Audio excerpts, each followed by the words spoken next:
जगत में प्रत्येक व्यक्ति को किसी ना किसी प्रकार की निर्बलता अवश्य होती है। जैसे कोई बहुत तेजी से दौड़ नहीं पाता तो कोई अधिक भार नहीं उठा पाता, कोई असाध्य रोग से पीड़ित रहता है तो कोई पढ़े हुए पाठों को स्मरण में नहीं रख पाता। ऐसे अनेकों उदाहरण और भी हैं।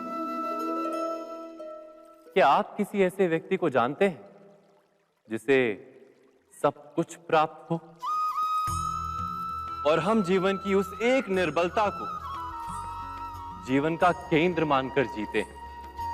इस कारणवश हृदय में दुख और असंतोष रहता है सदा।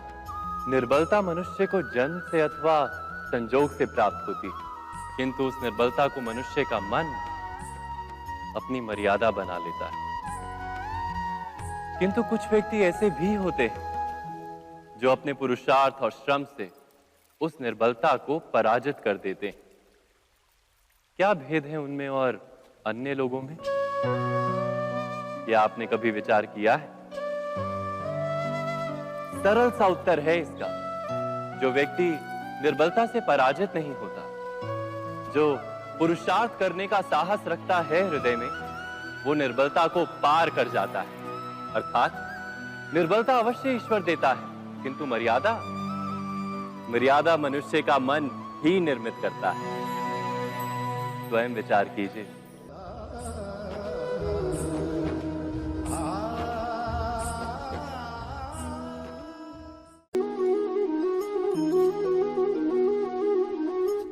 भविष्य का दूसरा नाम है संघर्ष। हृदय में आज इच्छा होती है और यदि पूर्ण नहीं हो पाती तो हृदय भविष्य की योजना बनाता है। भविष्य में इच्छा पूर्ण होगी ऐसी कल्पना करता रहता है, किंतु जीवन ना तो भविष्य में है ना अतीत में। जीवन तो इस क्षण का नाम, अर्थात इस क्षण का अनुभव ही जीवन का अनुभव। पर हम ये जानते हुए भी इतना सा सत्य समझ नहीं पाते। या तो हम बीते हुए समय के स्मरणों को घेर कर बैठे रहते हैं, या फिर आने वाले समय के लिए हम योजनाएं बनाते रहते हैं और जीवन जीवन बीत जाता है। एक सत्य यदि हम हृदय में उतार लें कि ना हम भविष्य देख सकते हैं, ना ही भविष्य निर्मित कर सकते हैं, हम तो केवल धैर्य और साहस के साथ भविष्य को आलिंगन दे सकते हैं, स्वागत कर सकते हैं भविष्य का। तो क्या जीवन का हर पल जीवन से नहीं भर जाएगा? स्वयं विचार कीजिए।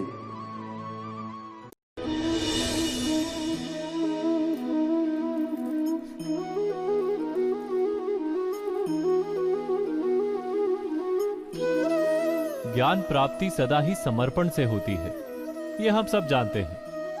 किंतु समर्पण का वास्तविक महत्व क्या है? क्या हमने कभी विचार किया? मनुष्य का मन सदा ही ज्ञान प्राप्ति में विभिन्न बाधाओं को उत्पन्न करता है। कभी किसी अन्य विद्यार्थी से ईर्ष्या हो जाती है, कभी पढ़ाए हुए पाठों पर संदेह जन्मता है और कभी गुरु द्वारा दिया गया दंड मन को अहंकार से भर देता है। नहीं, क्या ऐसा नहीं होता? न जाने कैसे कैसे विचार मन को भटकाते हैं और मन की इसी अयोग्य स्थिति के कारण हम ज्ञान प्राप्त नहीं कर पाते। मन की योग्य स्थिति केवल समर्पण से निर्मित होती है। समर्पण मनुष्य के अहंकार का नाश करता है। ईर्ष्या, महत्वाकांक्षा आदि भावनाओं को दूर कर हृदय को शांत करता है और मन को एकाग्र करता है। वास्तव में ईश्वर की सृष्टि में ना ज्ञान की मर्यादा है, ना ज्ञानियों की। गुरु दत्तात्रेय ने तो गाय और श्वान से भी ज्ञान प्राप्त कर लिया था। अर्थात विषय ब्रह्म ज्ञान का हो या जीवन के ज्ञान का या गुरुकुल में प्राप्त होने वाले ज्ञान का, उसकी प्राप्ति के लिए गुरु से अधिक महत्व है उस गुरु के प्रति हमारा समर्पण। क्या यह सत्य नहीं?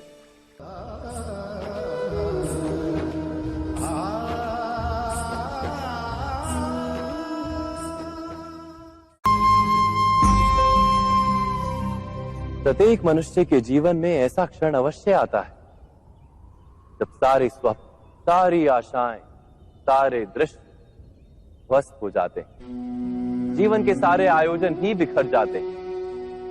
एक और धर्म होता है और दूसरी ओर सुख। इसी को धर्म संकट कहते हैं। जब धर्म का वहन ही संकट हो और धर्म का त्याग ही सुख हो। विचार कीजिए, कभी किसी स्वजन के विरुद्ध सत्य बोलने का अवसर प्राप्त हो जाता है, कभी ठीक दरिद्रता के समय सरलता से चोरी करने का मार्ग प्राप्त हो जाता है, कभी किसी शक्तिशाली राजनेता या राजा के कर्मचारी का अधर्म प्रकट हो जाता है। सबके जीवन में ऐसी घटना बनती ही रहती है।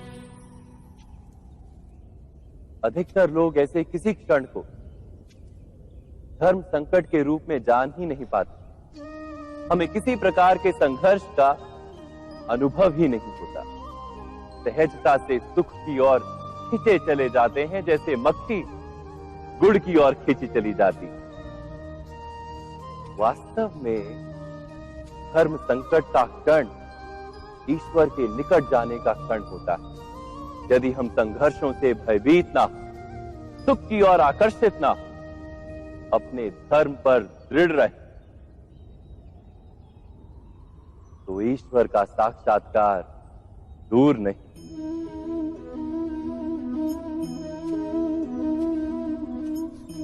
पवन से युद्ध करने वाला पत्ता यदि पेड़ से गिरता है तो भी आकाश की ओर उठता है। पवन से झुकने वाली घास वहीं भूमि पर रह जाती। अर्थात धर्म संकट से यदि हम संकट को ही टाल दें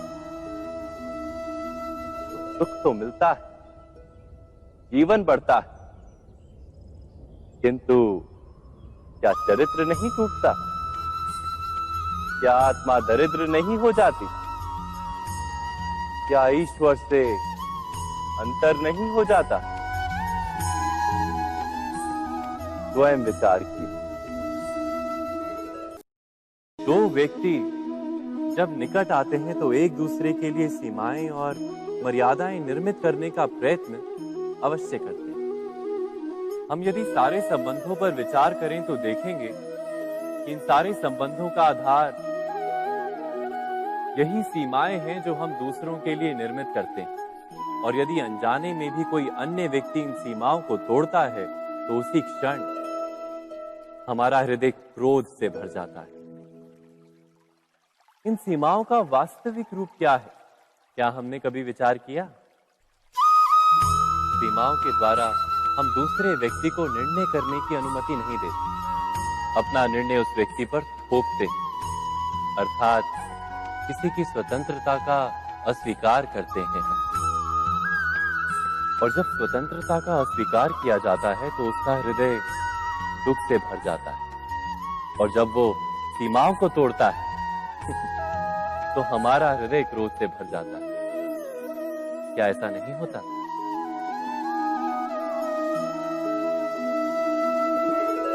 पर यदि एक दूसरे की स्वतंत्रता का सम्मान किया जाए तो किसी मर्यादाओं या सीमाओं की आवश्यकता ही नहीं होती।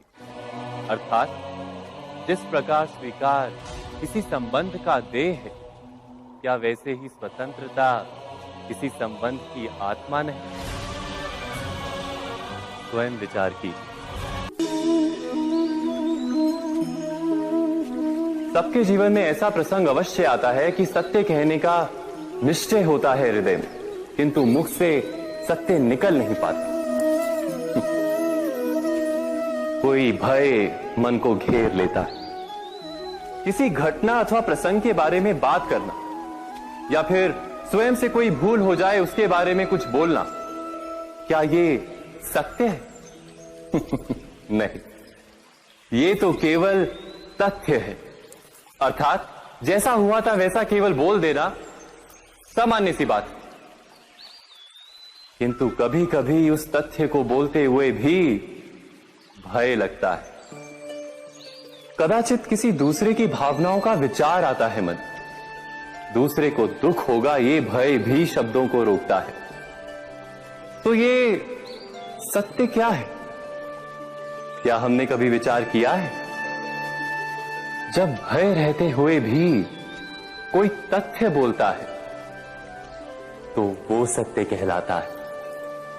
वास्तव में सत्य कुछ और नहीं, केवल निर्भयता का दूसरा नाम है।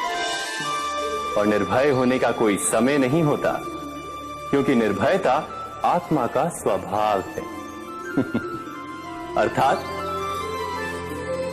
क्या प्रत्येक क्षण सत्य बोलने का क्षण नहीं होता?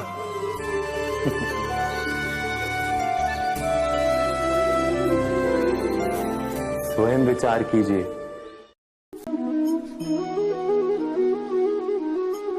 श्रेष्ठता का क्या अर्थ है? श्रेष्ठता का अर्थ है दूसरों से अधिक ज्ञान प्राप्त करना। अर्थात मूल्य इस बात का नहीं कि स्वयं कितना ज्ञान प्राप्त किया, मूल्य इस बात का है कि प्राप्त किया हुआ ज्ञान अन्य लोगों से कितना अधिक है। अर्थात श्रेष्ठता की इच्छा ज्ञान प्राप्ति को भी एक स्पर्धा बना देती है। और स्पर्धा में विजय अंतिम कब होती है?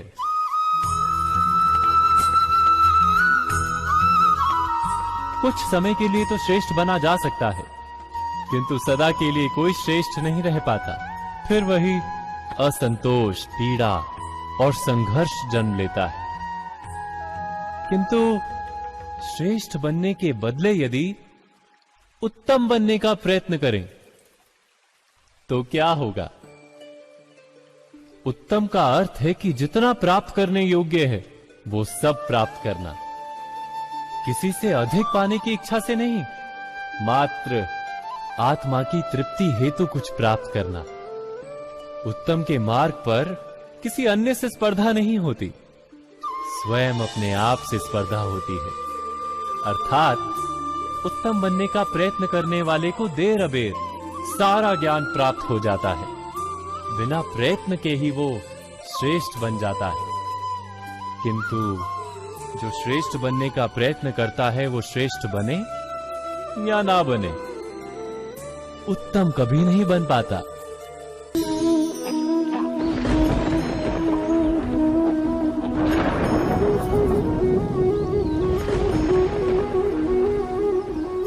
सपनों और पूर्वाभासों के आधार पर हम भविष्य के सुख दुख की कल्पना करते हैं। भविष्य के दुख का कारण दूर करने के लिए हम आज योजना बनाते हैं। किंतु कल के संकट को आज निर्मूल करने से हमें लाभ मिलता है या हानि पहुंचती है, ये प्रश्न हम कभी नहीं करते। सत्य तो ये है कि संकट और उसका निवारण साथ जनते हैं, व्यक्ति के लिए भी और सृष्टि के लिए भी। नहीं, आप अपने भूतकाल का स्मरण कीजिए, इतिहास को देखिए, आप तुरंत ही ये जान पाएंगे कि जब जब संकट आता है तब तब उसका निवारण करने वाली शक्ति भी जन्म लेती है। यही तो जगत का चलन है। वस्तुतः संकट ही शक्ति के जन्म का कारण है। प्रत्येक व्यक्ति जब संकट से निकलता है तो एक पद आगे बढ़ा होता है, अधिक चमकता है, आत्मविश्वास से अधिक भरा होता है, न केवल अपने लिए अपितु विश्व के लिए भी। क्या ये सत्य नहीं? वास्तव में संकट का जन्म है एक अवसर का जन्म, अपने आप को बदलने का, अपने विचारों को ऊंचाई पर करने का अवसर, अपनी आत्मा को बलवान और ज्ञान मंडित बनाने का अवसर। जो ये कर पाता है उसे कोई संकट नहीं होता, किंतु जो ये नहीं कर पाता वो तो स्वयं एक संकट है विश्व के लिए। विचार कीजिए।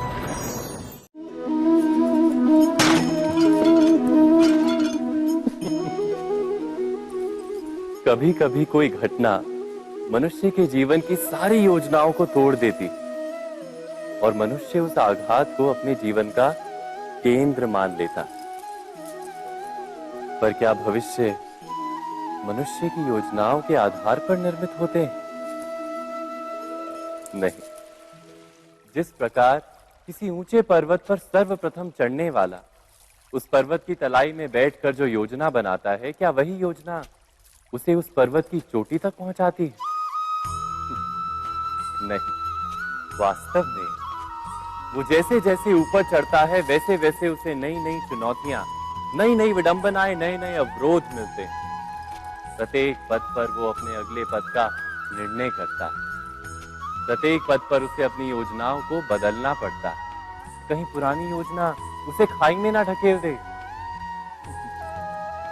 वो पर्वत को अपने योग्य नहीं बना पाता, केवल स्वयं को पर्वत के योग्य बना सकता है।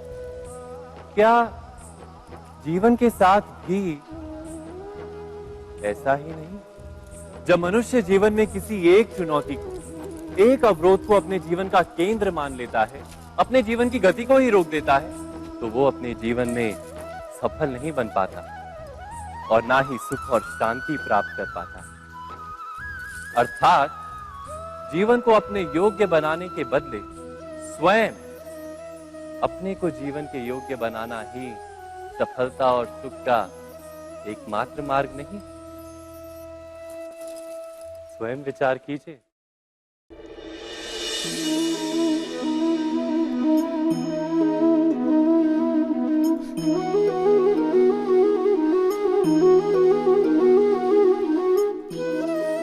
जीवन का हर क्षण निर्णय का क्षण होता है। प्रत्येक पद पर दूसरे पद के विषय में कोई निर्णय करना ही पड़ता है और निर्णय अपना प्रभाव छोड़ जाता है। आज किए गए निर्णय भविष्य में सुख अथवा दुख निर्मित करते हैं, ना केवल अपने लिए, अपने परिवार के लिए भी, आने वाली पीढ़ियों के लिए भी। जब कोई दुविधा सामने आती है तो मन व्याकुल हो जाता है, अनिश्चय से भर जाता है। निर्णय का वो क्षण युद्ध बन जाता है और मन बन जाता है युद्ध भूमि। अधिकतर निर्णय हम दुविधा का उपाय करने के लिए नहीं, केवल मन को शांत करने के लिए लेते हैं। पर क्या कोई दौड़ते हुए भोजन कर सकता है? नहीं। तो क्या युद्ध से जूझता हुआ मन कोई योग्य निर्णय ले पाएगा? वास्तव में शांत मन से जब कोई निर्णय करता है तो अपने लिए सुखद भविष्य बनाता है, किंतु अपने मन को शांत करने के लिए जब कोई निर्णय करता है तो वो व्यक्ति भविष्य में अपने लिए कांटों भरा वृक्ष लगाता है। स्वयं विचार कीजिएगा।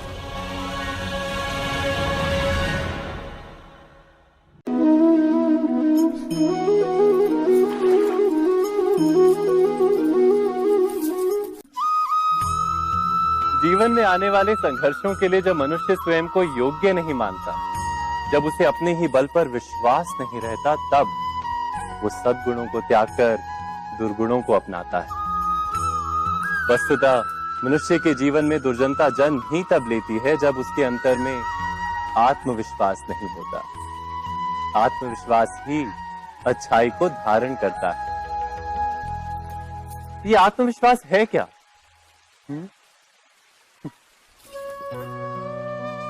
जब मनुष्य ये मानता है कि जीवन का संघर्ष उसे दुर्बल बनाता है, तो उसे अपने ऊपर विश्वास नहीं रहता। वो संघर्ष के पार जाने के बदले संघर्ष से छूटने के उपाय ढूंढने लगता है। किंतु जब वो ये समझता है कि ये संघर्ष उसे अधिक शक्तिशाली बनाते हैं, ठीक जैसे व्यायाम करने से देह की शक्ति बढ़ती, तो प्रत्येक संघर्ष के साथ उसका उत्साह बढ़ता है। अर्थात आत्मविश्वास और कुछ भी नहीं, मन की स्थिति, जीवन को देखने का दृष्टिकोण मात्र है। और जीवन का दृष्टिकोण तो मनुष्य के अपने वश में होता है। स्वयं विचार कीजिए।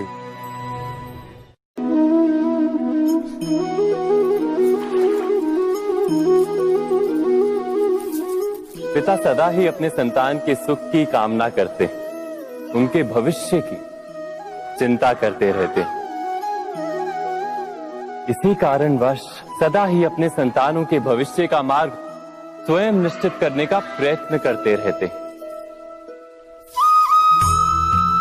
जिस मार्ग पर पिता स्वयं चला है, जिस मार्ग के कंकर पत्थर को स्वयं देखा है, मार्ग की छाया, मार्ग की धूप को स्वयं जाना है, उसी मार्ग पर उसका पुत्र भी चले, यही इच्छा रहती है हर पिता की। निस्संदेह उत्तम भावना है ये, किंतु 3 प्रश्नों के ऊपर विचार करना हम भूल ही जाते हैं। कौन से प्रश्न? प्रथम प्रश्न, क्या समय के साथ प्रत्येक मार्ग बदल नहीं जाते? क्या समय सदा ही नई चुनौतियों को लेकर नहीं आता?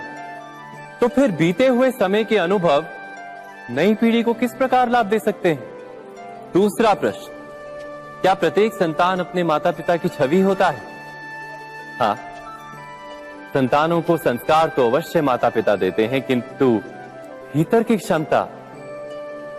क्षमता तो ईश्वर देते हैं। तो जिस मार्ग पर पिता को सफलता मिली है, विश्वास है कि उसी मार्ग पर उसकी संतानों को भी सफलता और सुख प्राप्त होगा। तीसरा प्रश्न, क्या जीवन के संघर्ष और चुनौतियां लाभकारी नहीं होती? क्या प्रत्येक नया प्रश्न एक नए उत्तर का द्वार नहीं खोलता? तो फिर संतानों को नए नए प्रश्नों, संघर्षों और चुनौतियों से दूर रखना, ये उनके लिए लाभ करना कहलाएगा या हानि पहुंचाना?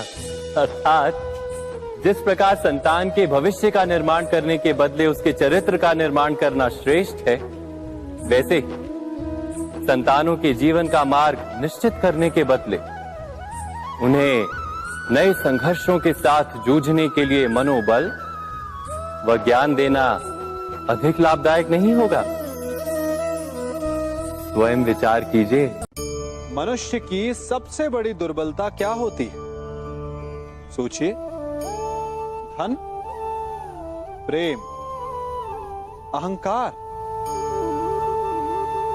मनुष्य की सबसे बड़ी दुर्बलता होती है उसके रहस्य। चाहे आप कितने भी शक्तिशाली क्यों ना हो, कितने भी प्रबल क्यों ना हो, परंतु उसके रहस्य उसके नाश की चाबी होती है। इसलिए यदि प्रबल रहना है, शक्तिशाली रहना है, समर्थ रहना है, तो अपने रहस्य को किसी को भी ना बताएं, ना मित्र को और ना ही शत्रु को, क्योंकि समय पड़ने पर कब कौन शत्रु हो जाए ऐसा कहना संभव नहीं। विभीषण को रावण के अमृत कुंड का ज्ञात था, इसीलिए प्रभु श्री राम रावण का वध करने में सफल हो सके। इसलिए उचित यही है कि आप अपने रहस्य को स्वयं तक ही सीमित रखें। मनुष्य जीवन की परीक्षा में सफल होने के लिए क्या नहीं करता? वो परिश्रम करता है, दौड़ भाग करता है, और ये सब करने के पश्चात भी जब उसका काम नहीं बनता तो वो नकल करता है ना?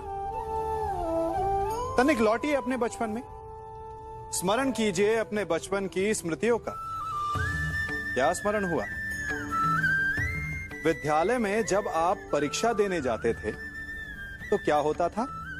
आप ना सहे, परंतु कोई ना कोई सफलता पाने के लिए नकल करता ही था और उत्तीर्ण भी हो जाता था, है ना?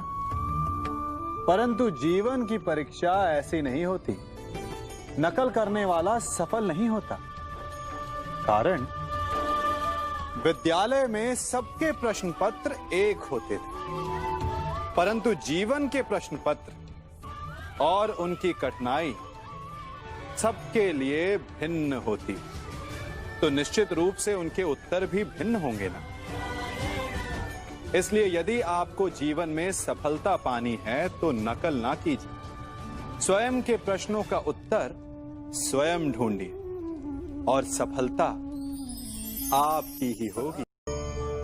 मनुष्य का जीवन हार और जीत विजय और पराजय, सफलता और असफलता के मध्य झूलता रहता है। आपके साथ भी ऐसा होता होगा, है ना? जब आप सफल होते हैं, किसी चुनौती पर विजय पाते हैं, तो मन प्रसन्नता से आनंद के उपवन में झूमने लगता है। और जब आप असफल होते हैं, तब मन दुख और पीड़ा के सागर में डूबने लगता है। परंतु वास्तव में सफलता और असफलता है क्या? तनिक ध्यान से सोचिए। ये केवल हमारी मनोस्थिति मात्र है। हमारी पराजय तब नहीं होती जब हमारा शत्रु विजय प्राप्त कर ले। हमारी पराजय तब होती है जब हम पराजय स्वीकार कर लें। हम असफल तब नहीं होते जब हम लक्ष्य ना पा सके। हम असफल तब होते हैं जब हम प्रयास करना बंद कर दें। इसलिए प्रयास करते रहें और हार ना मानें, क्योंकि जिस दिन आप हार स्वीकारना बंद कर देंगे, जीत आपके चरणों में होगी।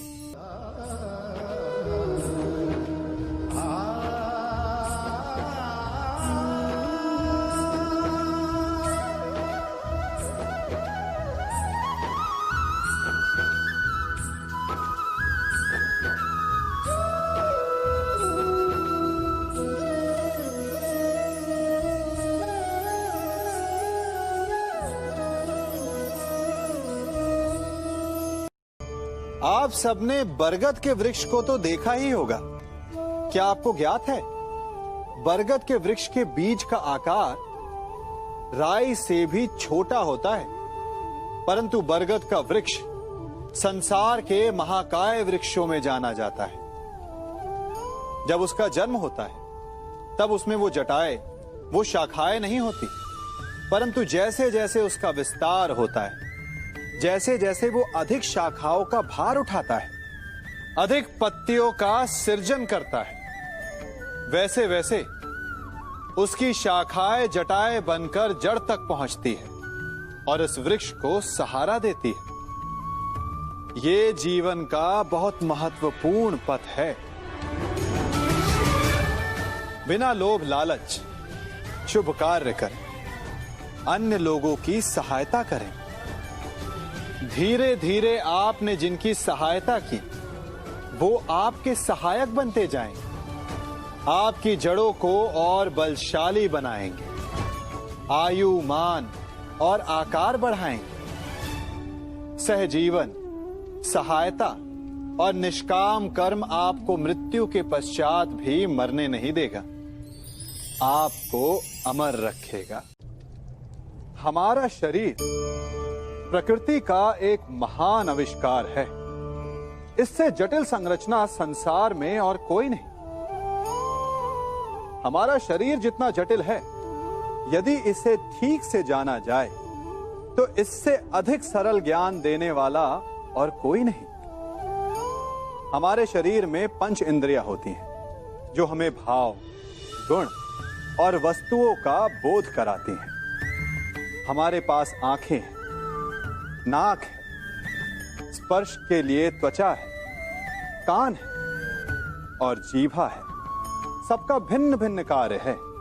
आंखों से देखना, कानों से सुनना, नथनों से श्वास लेना, त्वचा से स्पर्श करना और जीभा से स्वाद लेना। परंतु क्या आपने कभी सोचा कि प्रकृति ने हमें 2 आंखें दी, 2 नथने दी, 2 कान दी, स्पर्श के लिए ये पूरा शरीर दिया, परंतु जीभा केवल 1 दी?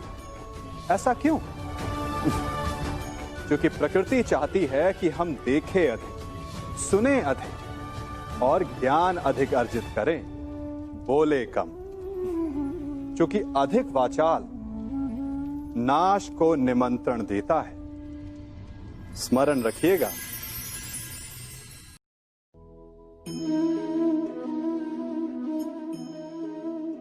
ये सदा यही कहते आए कि यदि आगे बढ़ना है तो अपनों का साथ दो। सत्य कहते हैं, अपनों का साथ देना ही चाहिए। परंतु साथ देने से पूर्व ये अवश्य पहचान लेना चाहिए कि अपने हैं कौन। क्या अपने वही होते हैं जिनके साथ हमारा रक्त संबंध होता है, या अपने मित्र? अपने वो होते हैं जो हमें सद्कार्य के लिए प्रेरित करें, हमें आगे बढ़ाएं, हमारा साथ दें। और वो जिनका साथ देने से समाज का नाश, धर्म की हानि हो, वो सगे हो करके भी सगे नहीं होते। इसलिए जब अपनों की परिभाषा का चुनाव करें तो उन्हें अपना माने जो आपका साथ दे, उन्हें नहीं जो हमें अज्ञान के मार्ग पर ले जाएं।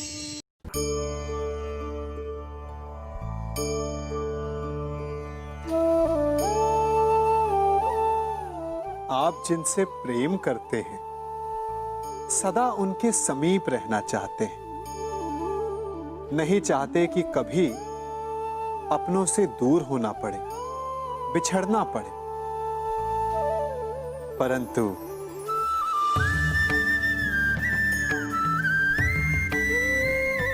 एक समय के पश्चात अपनों से दूर हो जाना उन्नति के लिए आवश्यक है। आप माता पिता हैं ना? यदि आप अपनी संतान के जीवन के हर पग पर उनका मार्गदर्शन करते रहेंगे तो आपकी संतान स्वयं मार्ग चुनना कैसे सीखेगी? मार्ग के कांटों से स्वयं को बचाना कैसे सीखेगी? इसीलिए एक समय के पश्चात अपनों से बनाई गई दूरी सदा लाभदायक रहती है। आज मैं आप सबको एक कथा सुनाता हूं। एक दिन प्रातः एक व्यापारी अपने घर से निकला। घर से निकलते ही एक बिल्ली ने उस व्यापारी का मार्ग काट दिया। व्यापारी घबरा गया, वो फिर से घर लौट गया और शुभ घड़ी की प्रतीक्षा करने लगा। और जब वो पुनः अपने घर से निकला तब वो वाहन जा चुका था जिससे राजा तक पहुंचकर उसे भेंट देनी थी। राजा को भेंट नहीं मिली। राजा क्रोधित हो गए। राजा ने उस व्यापारी का व्यापार बंद करवा दिया। इस कारण व्यापारी क्रोधित होकर घर पर अपनी पत्नी से लड़ बैठा। पत्नी अपने बच्चों समेत मैके वापस चली गई और उस व्यापारी के जीवन में यदि कुछ रह गया था तो केवल अंधकार। और इन सब का कारण वो उस बिल्ली को मानता रहा जिसने उसका मार्ग काटा था। ऐसा ही एक दूसरा व्यापारी राजा को भेंट देने निकला और उस व्यापारी का मार्ग भी एक बिल्ली ने काट दिया। वो व्यापारी तनिक घबराया, परंतु उसने आगे बढ़ना अधिक उचित समझा। राजा तक वो समय पर पहुंचा। उसने राजा को भेंट दी। राजा प्रसन्न हुए और राजा ने व्यापारी को अपना व्यापार बढ़ाने की अनुमति दी, स्वर्ण आभूषण दी। जब व्यापारी घर पर पहुंचा तो पत्नी को आभूषण और अपने बच्चों को देने के लिए वस्त्र थे उसके पास। हर ओर प्रसन्नता थी। समझ रहे हैं ना? दोनों के साथ एक ही प्रकार की घटना हुई, परंतु दोनों की प्रतिक्रिया भिन्न थी। ऐसा ही हमारा जीवन भी है। हमारे जीवन में प्रारब्ध का अपना स्थान है, परंतु उससे कई अधिक महत्वपूर्ण हमारी प्रतिक्रिया, हमारे सोच का प्रभाव है, क्योंकि यही हमारे जीवन को आकार देते हैं। इसलिए अपनी सोच को सकारात्मक रखिए। आपका जीवन सदैव आनंदमय।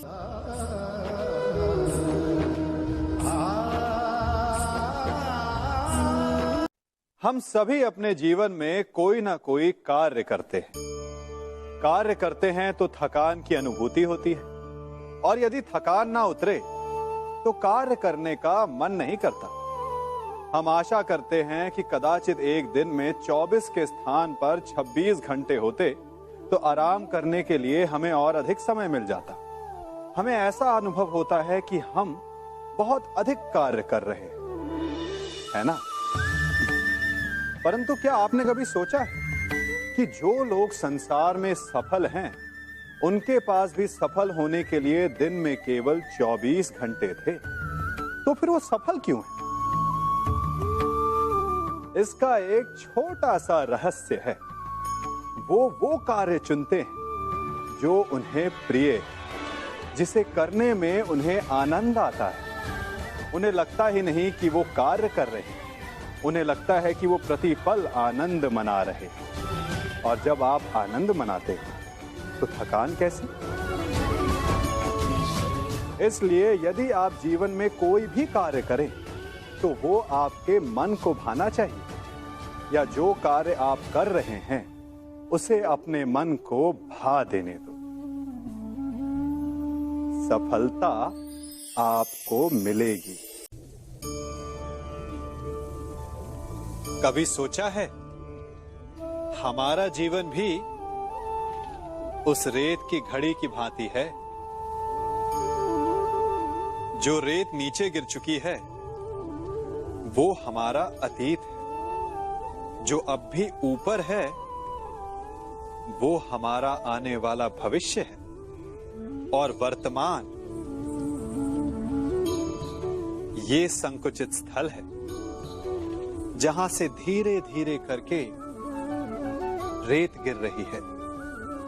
अर्थात हमारे पास जीने के लिए यही एक क्षण है। उसका उपयोग कैसे करना है ये हम पर निर्भर करता है। जो बीत गया उसका दुख मनाना है, या जो भविष्य में होने वाला है उसकी प्रतीक्षा में क्रोध करना है। सब कुछ करने के लिए यही एक क्षण है। प्रसन्न रहना है तो उसके लिए भी यही एक पल है। प्रतीक्षा करते रहोगे तो ये पल भी भूतकाल में बदल जाएगा। इसलिए आनंद के लिए, परोपकार के लिए प्रतीक्षा ना कीजिए। आपके पास जो पल है उनका भरपूर सदुपयोग कीजिए, क्योंकि इस घड़ी को पलटकर आप फिर से समय अवश्य गिन सकते हैं, परंतु अपना बीता हुआ समय आप वापस नहीं लौटा पाएंगे।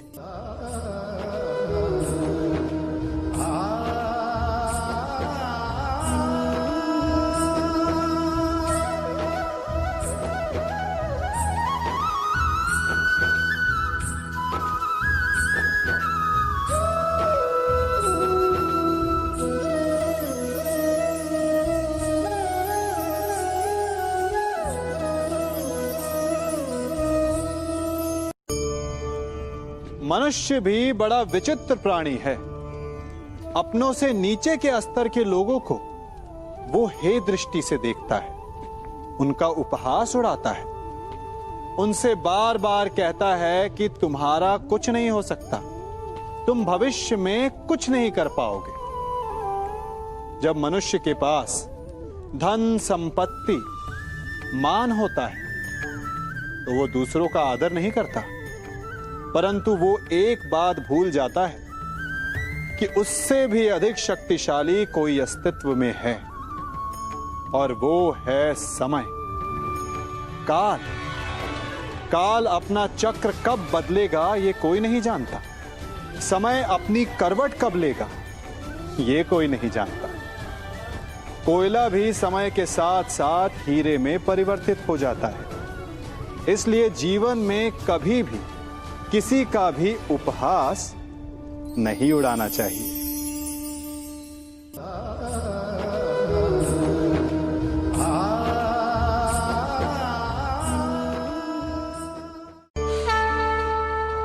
गर्व,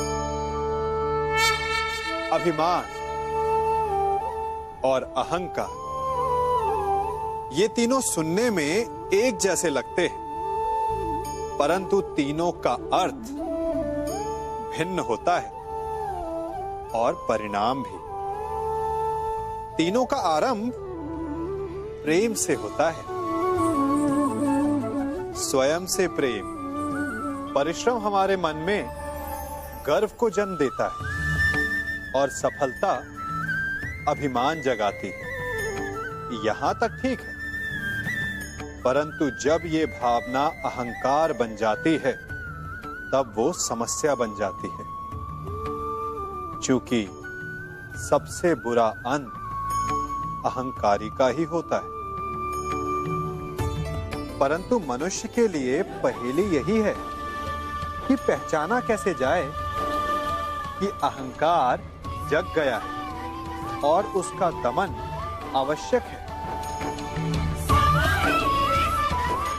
इसका उत्तर मैं नहीं, आपका मन देगा।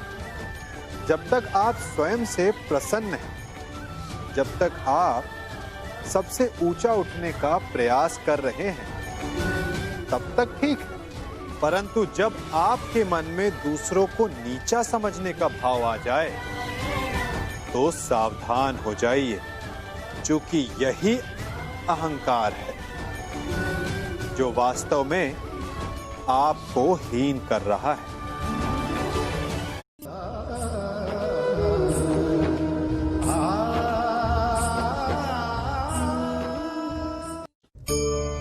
आज मैं आप सबको एक कहानी सुनाता हूं। एक दिन गोकुल में दो व्यापारी आए।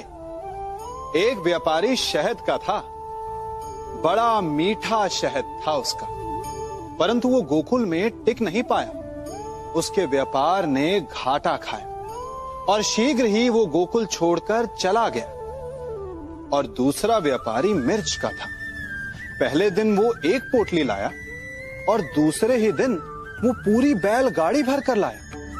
और धीरे धीरे पूरी मथुरा में उसकी धाक जम गई। मुझे बड़ा आश्चर्य हुआ, तो मैंने बाबा से पूछा कि ऐसा क्यों कि एक मीठे शहद का व्यापारी कंगाल हो गया और एक मिर्च का व्यापारी धीरे धीरे नगर सेठ बन गया।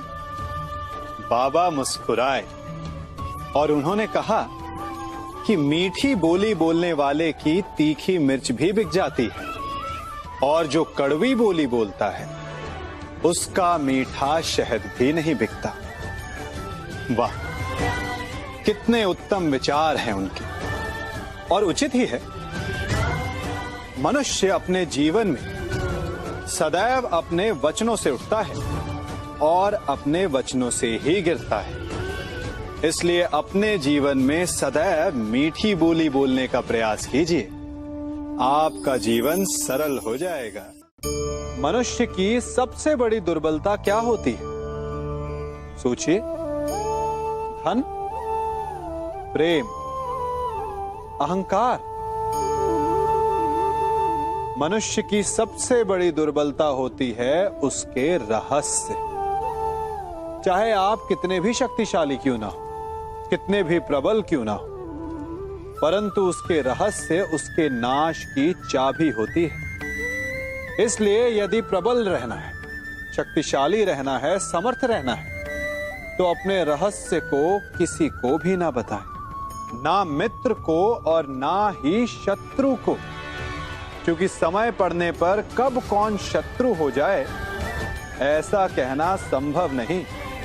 विभीषण को रावण के अमृत कुंड का ज्ञात था, इसीलिए प्रभु श्री राम रावण का वध करने में सफल हो सके। इसलिए उचित यही है कि आप अपने रहस्य को स्वयं तक ही सीमित रखें।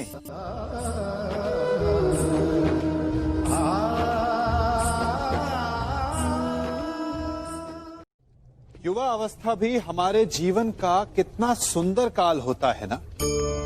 बाहु में बल, मन में कुछ बड़ा कर जाने की चाह, आंखों में भविष्य के सुंदर और कोमल सपने। और इसी अवस्था में मनुष्य के भीतर पनपता है प्रेम। किसी को देखकर उस पर मन मोहित हो जाता है और फिर मनुष्य अपना सब कुछ उस पर न्यौछावर कर देना चाहता है। फिर प्रेम की परिणति होती है विवाह में। क्यों? सबको अपने खट्टे मीठे संस्मरण स्मरण हुआ है ना। परंतु यहीं से अधिकतर माता पिता और संतान के मध्य विचारों का विरोध प्रारंभ हो जाता है। संतान को लगता है कि उसका चुना जीवन साथी ही उसके लिए उपयुक्त है, और माता पिता को लगता है कि संतान अनजाने में भूल कर रही है।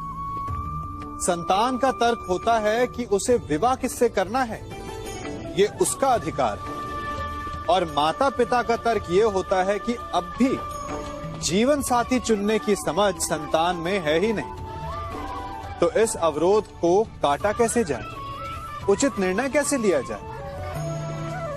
इसका एक ही मार्ग है, अपने उत्तरदायित्व का भान और अपनों से बड़ों के मापदंडों का भान।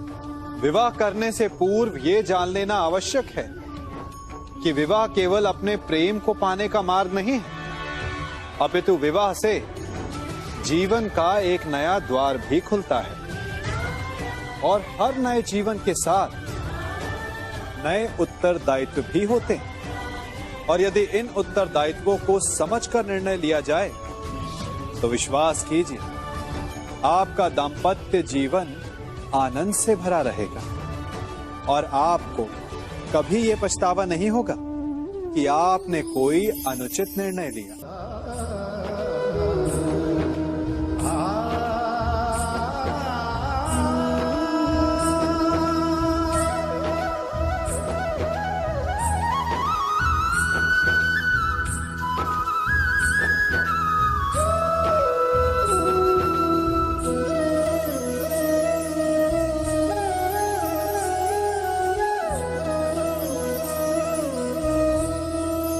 जब सागर का जल वाष्प बनकर उड़ता है तब वो हमें दिखाई नहीं देता।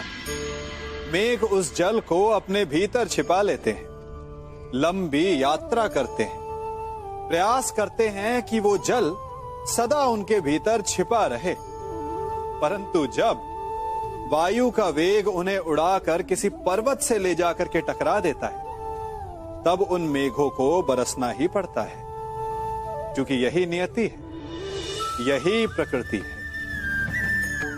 क्योंकि जल को सागर में जाकर मिलना ही है। ठीक ऐसा ही हमारे साथ भी होता है। हम सत्य को अपने मन के मेघों में चाहे जितना छिपाने का प्रयास कर लें, परंतु समय की आंधी उसे वास्तविकता के पर्वत से ले जाकर के टकराकर हमारे समक्ष ले ही आती है। जिस भय के कारण आप सत्य को सामने नहीं लेकर आना चाहते, एक दिन वही भय हमारे समक्ष आकर खड़ा हो जाता है, और फिर हम लाचार हो जाते हैं, क्योंकि हमने उस भय का सामना करने की तैयारी नहीं की होती।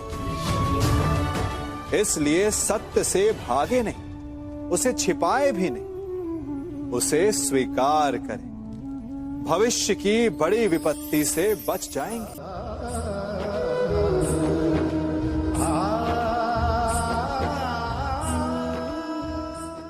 कभी कभी आप सबके जीवन में एक ऐसी विचित्र समस्या अवश्य आती है कि शक्तिशाली के समक्ष मौन हो जाओ। कि उस शक्तिशाली से विवाद करने से बचने के लिए आप मौन रह जाते। मानता हूं, ऐसा करने से आप एक विवाद से बच जाते, एक संघर्ष से बच जाते, परंतु ऐसा बचाव एक बड़े संघर्ष को जन्म दे देता है। कैसे? हमारा मौन रहना अनजाने में उसका समर्थन बन जाता है, और वो स्वयं को अधिक शक्तिशाली अनुभव करता है, और यहां से हमारा दमन प्रारंभ हो जाता है। एक के बाद एक हम अन्याय में अनचाहे रूप से सम्मिलित होते चले जाते हैं। तो इसका तोड़ क्या है? ये समझने के लिए ये जानना आवश्यक है कि ऐसी कौन सी बात है जो आपको विरोध करने से रोकती है। ये सामने वाले की शक्ति नहीं जो आपको रोकती है, ये आपके भीतर छिपा भय है जो आपको रोकता है। हाँ, कभी कभी भय आपकी सुरक्षा अवश्य कर सकता है, परंतु साथ साथ ये भी जानना आवश्यक है कि ये भय ही है जो आपको मौन भी रखता है, इसलिए अपने मन से भय को निकालिए और खुलकर अनीति का, अन्याय का विरोध कीजिए और फिर देखिएगा आपका मन कितना मुक्त, कितना हल्का अनुभव करेगा।